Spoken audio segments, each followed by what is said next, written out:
dream. My dream is to fly.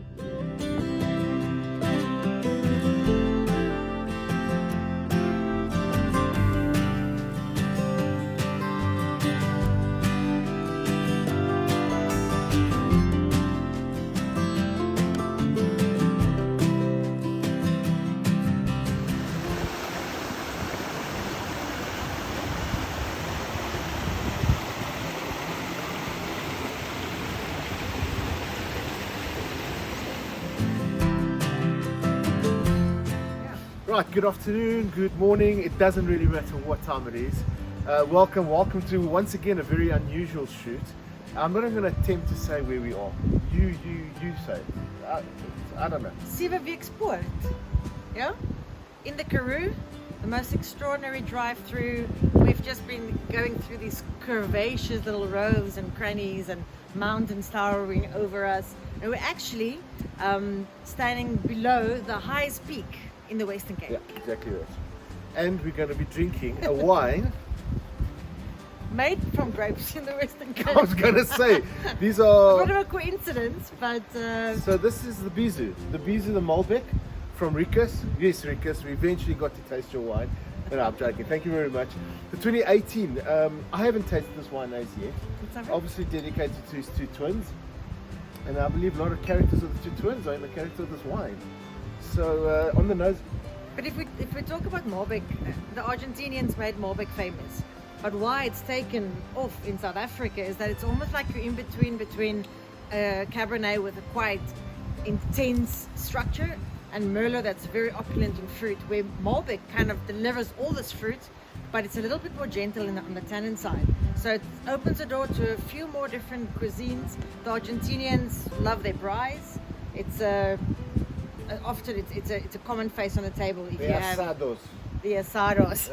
Braai, Argentina braai. Anyway, it's got this beautiful ruby purple color, really brilliant. But remember, if you look at a Malbec, there's always like a blue, almost like an electric rim to it.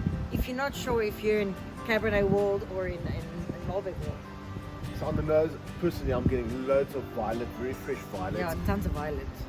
Blueberries, blackcurrant, fynbos, wet fynbos. I smell wet stone. Okay, now can we concentrate on the wine? And then on the palate, exactly what you said. You know, it's gentle, but yet affirmative. The wine's got loads of fruit.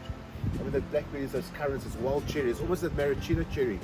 Pretty much starts on the tip and travels right through. And again, everything's happening in the mid palate. Yeah, it's got all this mid palate character, but it washes over your palate. So it's very moorish, very delicious. Exquisite. Not astringent. The tannins are right. Everything is beautifully integrated.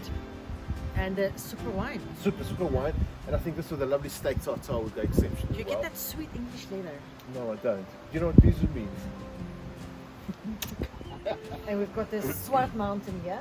Swartberge. Swartberg in Klein Swartberg. Klein Swartberg. Yeah, a few meters away. So this is the crack between where the river runs through. At 6 degrees And Celsius. Export is how long? At about 30 kilometers, 35 kilometers roughly. And Floris knows every stone and rock and Yeah. corner in this. How good is this one? So we're having some Malbec, and from you being an artist, tasting some art. How do you experience it? What do you feel? What's the stand-up for you?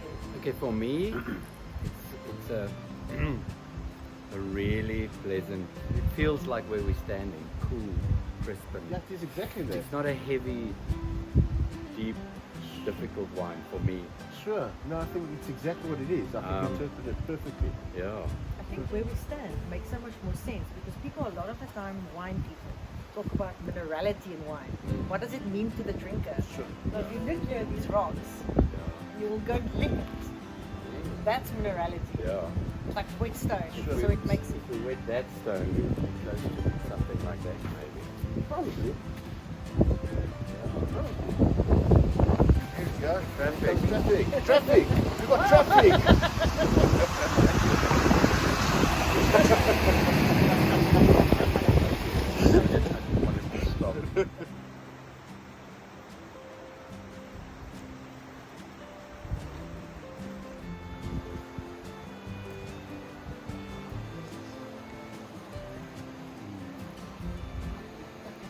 blanket. Just come and sit here, just